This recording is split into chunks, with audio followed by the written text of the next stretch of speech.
Your gym is lying to you.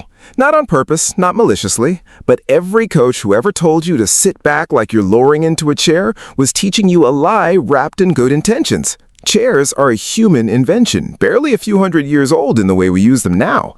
Pain in your knees, the click in your hips, the egg that crawls up your spine the morning after leg day, that's not weakness, that's not bad genetics. That's the result of decades spent training your body to move like furniture instead of like the animal it actually is. Picture this for a second. A 400-pound silverback, built almost entirely of muscle and bone, can drop into a position deeper than your best Olympic lifter's competition squat, hold it without a single ounce of visible strain, reach down, pick something up off the ground, and stand back up like the whole thing cost him nothing. No warm-up, no foam roller, no mobility routine. He just moves because his body has never once been told that this isn't how bodies are supposed to work. Now, picture the average gym goer, belt cinched tight, knees wrapped, 10 minutes of hip openers before they even touch the bar, and still that nagging tightness at the bottom, that little voice asking whether today is the day something finally gives out. There's a reason for that gap.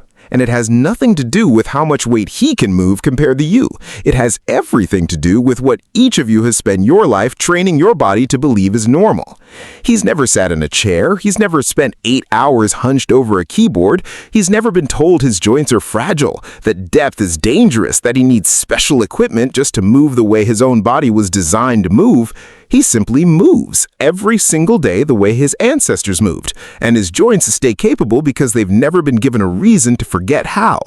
You, on the other hand, were handed a different inheritance. Not a worse body, the exact same hardware, the same joints, the same muscles, the same evolutionary blueprint, just a different set of instructions, written by a world built around convenience instead of capability. I'm Dr. Aris Thorne, and if this is your first time here, welcome to Primal Unleashed. We don't do trends here. We don't chase the latest training fad that'll be forgotten in 6 months. We go back to the source code, the animal kingdom's 400 million year head start on movement, and we steal everything it knows. Because frankly, it knows more about how to use a body than most of what gets taught on a gym floor. Stick with me for the next 25 minutes, because by the end of this, you're going to understand your own hips, spine, and feet better than 90% of personal trainers. And you're going to walk away with a complete set of corrections you can apply the very next time you touch a bar. Not vague advice, specific, testable physical corrections built from the same mechanics that let a wild animal move pain-free for its entire life without ever stepping foot at a gym. Here's the thing nobody tells you when you sign up for your first membership. Modern life makes us soft. Chairs, car seats, couches, school desks, office chairs, the driver's seat, the couch in front of the television. For 12, 16, 20, sometimes 40 years, your body has been trained hour after hour, day after day into a single shape, a seated, rounded, hip-flexed shape. And then one day, usually somewhere in your 20s or 30s, you walk into a gym and somebody hands you a barbell and says, squat, as if your hips still remember what that word even means. They don't, not anymore. They've been domesticated in the truest sense of the word, shaped gradually and almost invisibly to fit an environment that was never built with human movement in mind. That's the core of everything we talk about on this channel. Modern life makes us soft. Primal movement makes us unbreakable. We don't just lift weight here, we reclaim our nature. And nowhere is that more obvious, more measurable, more correctable than in the squat. Because the squat isn't a gym exercise, it never was. It's the oldest resting position in the history of the human species, older than agriculture, older than written language, older than the wheel. Before chairs existed, and in huge parts of the world today, in cultures where furniture never fully replaced the ground, this is still true. This is how humans sat to eat, to talk, to cook, to rest, to give birth, to wait out a long conversation around a fire. Anthropologists who study these populations have documented people resting in a full, relaxed squat for the better part of an hour at a time, with no discomfort, no shaking, no need to shift position. Your ancestors could hold that position effortlessly. Somewhere along the way, and historically it happened astonishingly fast within just a handful of generations, we traded that birthright for a recliner, and now we pay a physical therapist $150 an hour to try and get a fraction of it back. So, let's get it back. Right now, in the time it takes to watch this video, I want to start by tearing apart the most common squat cue you've ever been given, because it's the root of almost every knee and back complaint I see in this field. Knees behind your toes, sit back like you're lowering into a chair. Watch a gorilla squat, or honestly, watch a toddler before our culture spends the next decade teaching them to sit in chairs all day. The knees travel forward well past the toes without hesitation and without pain. The torso stays upright, almost vertical. The weight sits low and centered over the middle of the foot, not shoved backward like the body's trying to avoid some phantom obstacle behind it. That sit-back cue was never built from anatomy. It was built from gym culture trying to protect untrained, stiffened knees from an exercise that people had already forgotten how to perform correctly. It's a patch stitched over a deeper problem. It was never a fix. And here's a second myth riding right alongside it, one that might be even more damaging because it sounds so reasonable. The idea that going low, going all the way down into a deep squat is somehow dangerous for your knees. You've probably heard some version of it. Don't go past parallel, it's bad for your joints. Deep squats wear down your cartilage. Walk that logic over to the animal kingdom and it falls apart instantly. A gorilla rests in a position deeper than most humans can even reach for hours at a stretch across a multi-decade lifespan with zero degenerative knee disease linked to the position itself.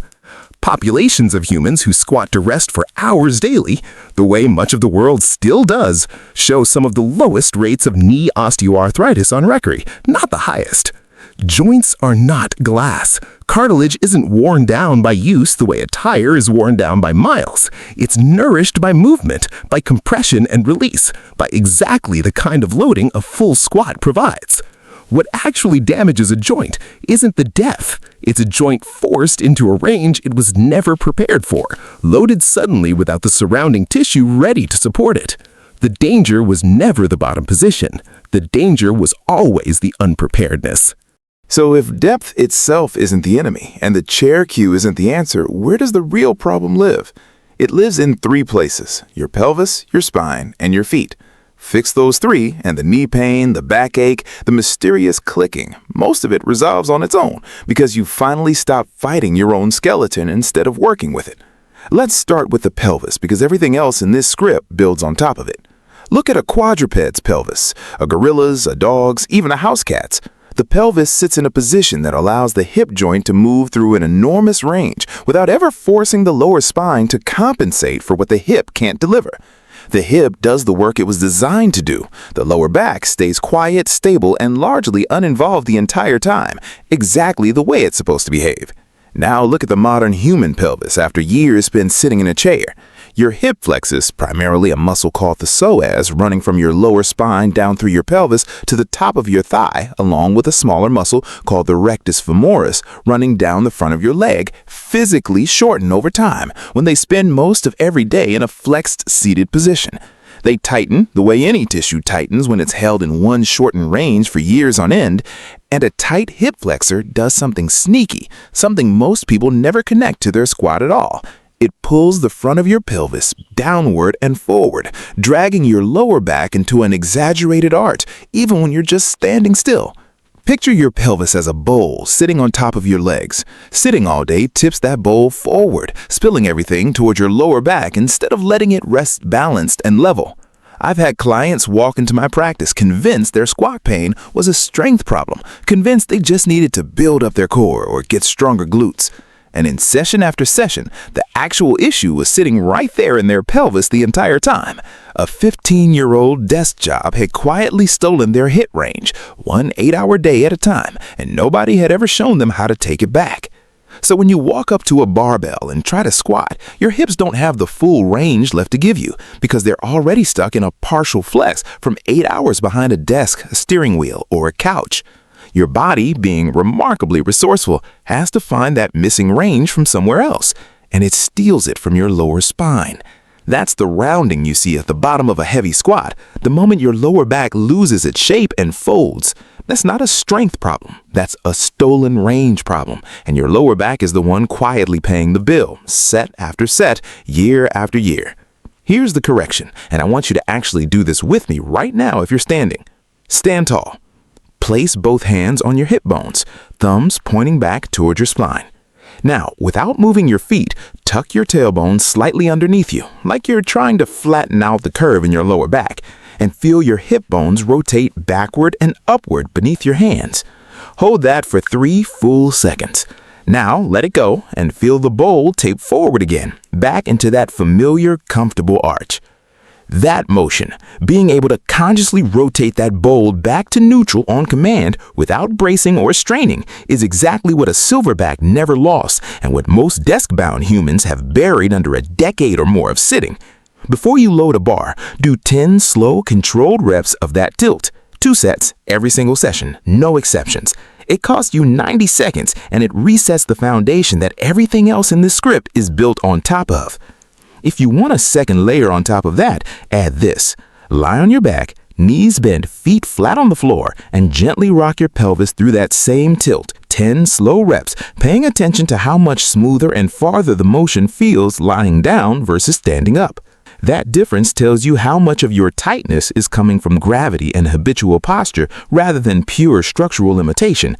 And that gap almost always can be closed with consistent practice. But here's the part almost nobody talks about, the piece that actually explains why some people fix their pelvis, do all the right drills, and still feel wrong the moment they get under a loaded bar. It's not just the hips, it's what's happening directly above them. The spine, and this is where the gorilla comparison gets genuinely strange, in the best possible way.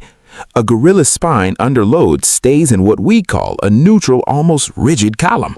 Not because gorillas are practicing some advanced bracing technique they've picked up from a strength coach. It's structural, built into the architecture of the animal.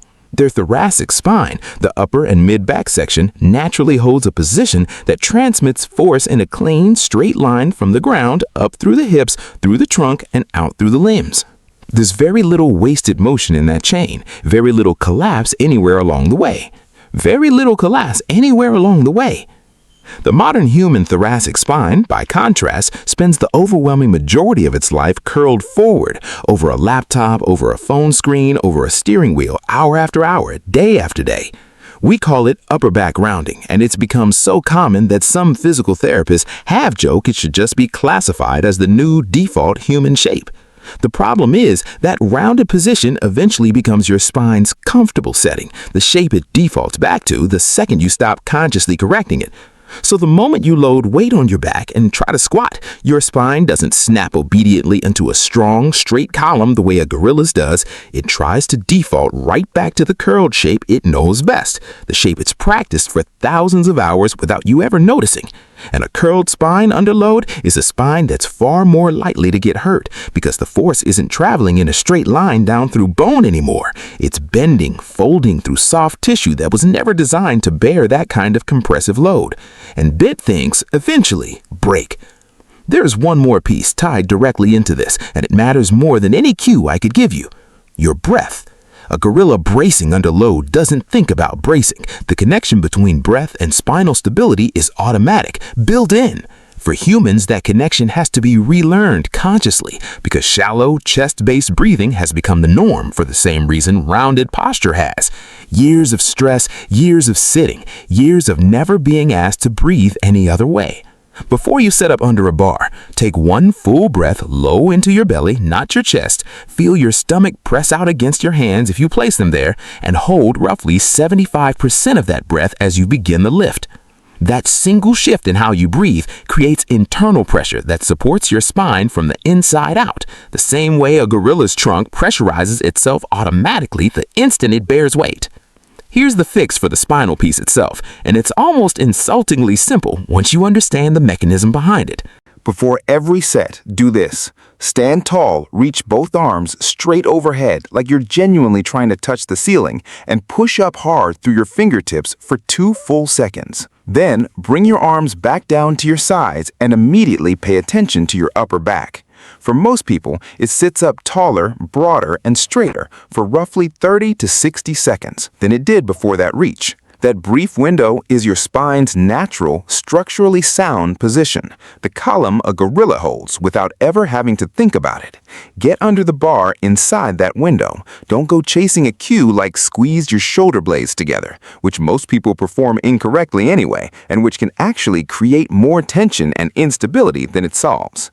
Just reach tall, take your low breath, and step under the bar while your spine still remembers what straight genuinely feels like.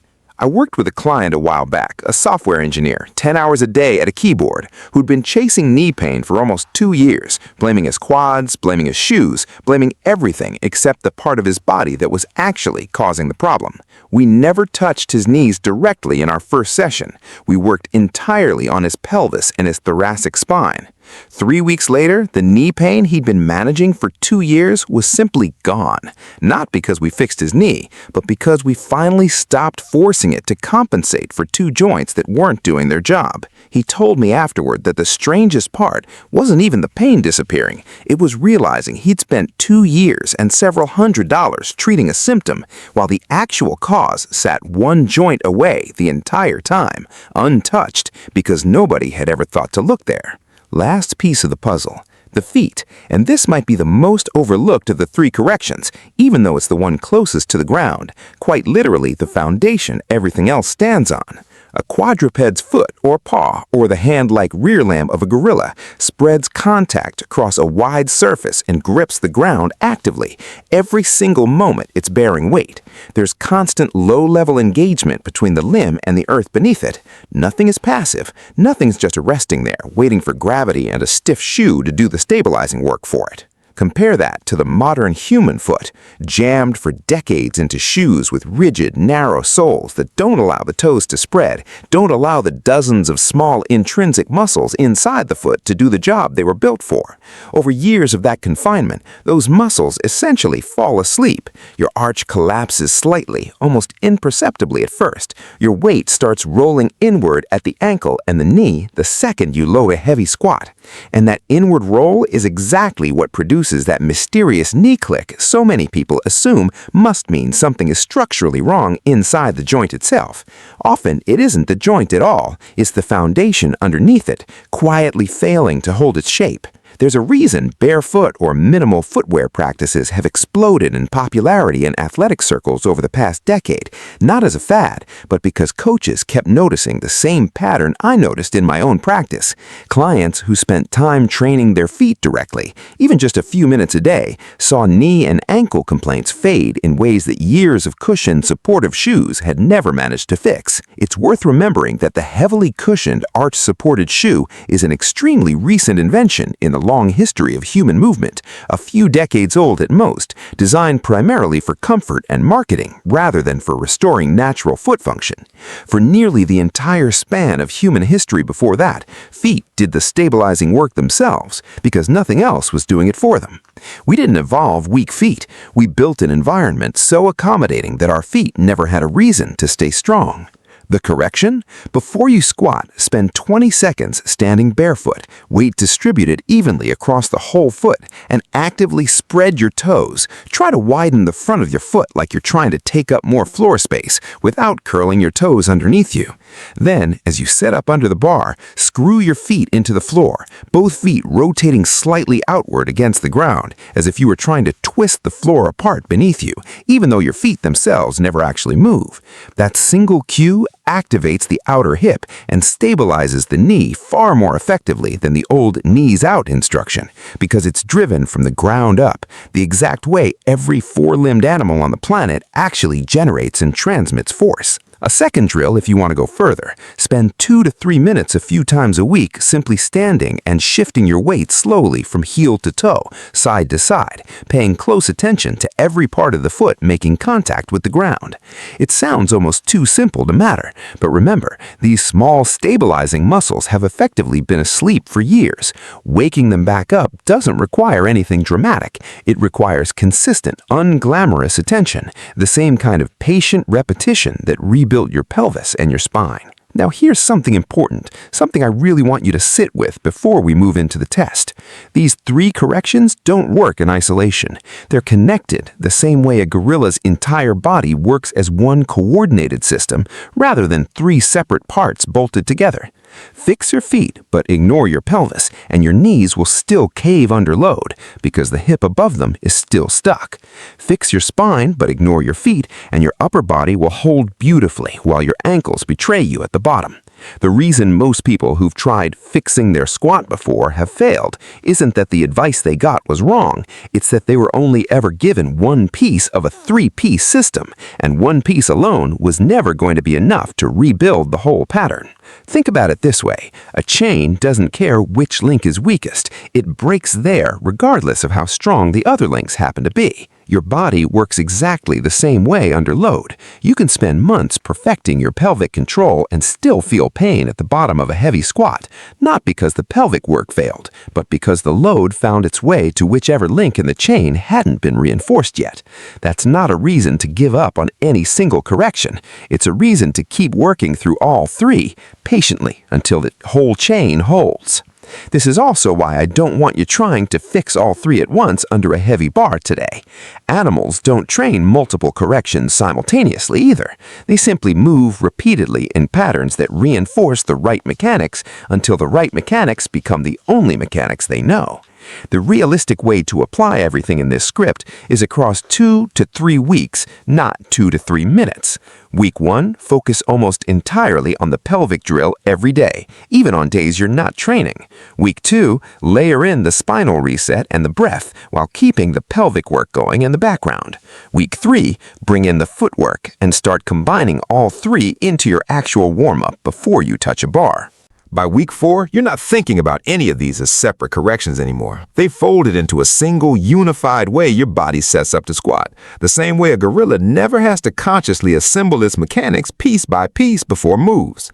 There are 2 mistakes I see constantly once people start applying corrections like these, and I want to flag both before you go try this yourself. The first is overcorrecting, taking a cue like the pelvic tilt and turning it into a rigid, white-knuckled brace that you hold the entire time you squat. That's not the goal. A gorilla's pelvis isn't locked in one position under load. It moves fluidly through a range, the same way yours should once it's no longer restricted. These cues are meant to restore a range of motion you lost, not replace one stiff pattern with another stiff pattern. The second mistake is expecting linear progress. Some days the test you're about to do will look better than the day before. Some days, especially after a long stretch of sitting or a stressful week, it'll look worse, even though nothing about your underlying mechanics has changed. That's not regression. That's just how a nervous system relearning a pattern behaves. It's 2 steps forward, 1 step back, not a straight line. And the people who stick with this long enough to see real change are the ones who don't panic on the 1 step back days. Now here's where I want you to actually find out where you stand today, because guessing is how people stay stuck for years, repeating the same compensation patterns without ever knowing it. Stand in front of a mirror, side on if you can manage it, or better yet, have someone film you on their phone from the side. Drop into the deepest squat you can manage, barefoot, no weight, heels flat on the ground. Hold it for a full 10 seconds and watch 3 things closely. Does your lower back round at the bottom? Does one or both heels lift off the ground at any point? Does your upper back collapse forward as you descend deeper? Whichever of those 3 shows up first, earliest in the descent, tells you exactly which correction deserves your priority. If your lower back rounds before anything else happens, start with the pelvis work. That's your loudest signal. If your heels lift off the ground even slightly before you reach depth, that's your feet and ankles asking for attention first. If your upper back folds forward while your hips and feet still look fine, that's your spinal reset that needs to come first. If you notice more than one issue at the same time, don't panic. And don't try to fix everything simultaneously. Just start with whichever one appeared earliest in the movement, because that's usually the root cause, with the others showing up downstream as compensations for it. And if you want a genuinely useful habit, film this same test once a week, not to judge yourself, but to actually watch the pattern change in real time. Most people never see their own progress because they never created a baseline to compare against. You just did. That's the part most people skip entirely. They want a fix to be permanent after a single cue, a single video, a single session. It almost never is. It's a pattern you rebuild deliberately, rep by rep, the exact same way it was worn down in the first place, sit by sit, year by year, one comfortable shortcut at a time.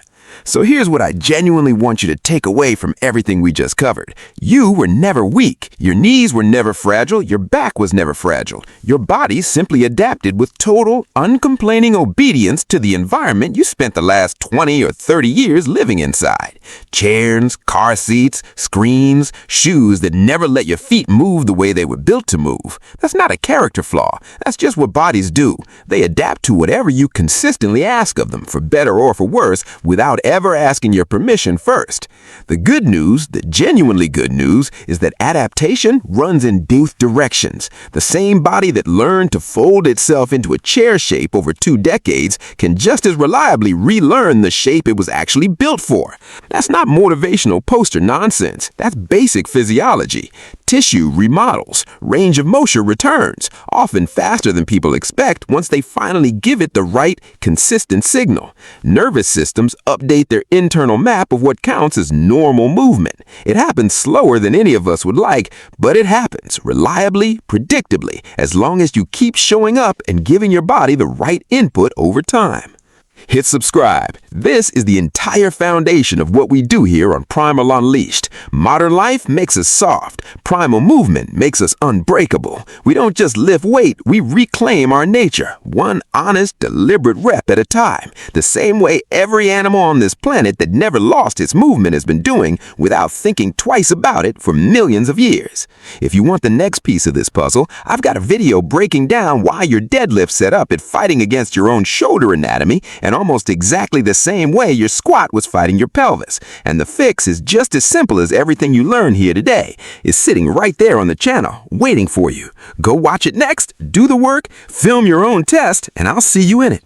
Before you go, I want to know which of the 3 corrections showed up first when you ran that test on yourself. Pelvis, spine, or feet? Drop it in the comments below. I read every single one, and honestly, seeing which pattern shows up most often across this entire community tells me exactly what to break down next. You're not just watching this channel grow, you're helping decide where it goes. And if any part of this changed the way you think about your own body today, even slightly, that's the entire point of what we do here. Not another exercise, not another piece of equipment, just the truth about how you were actually built to move, handed back to you, one honest correction at a time. Until then, go test that squat, find your weakest link, and start reclaiming it one rep at a time.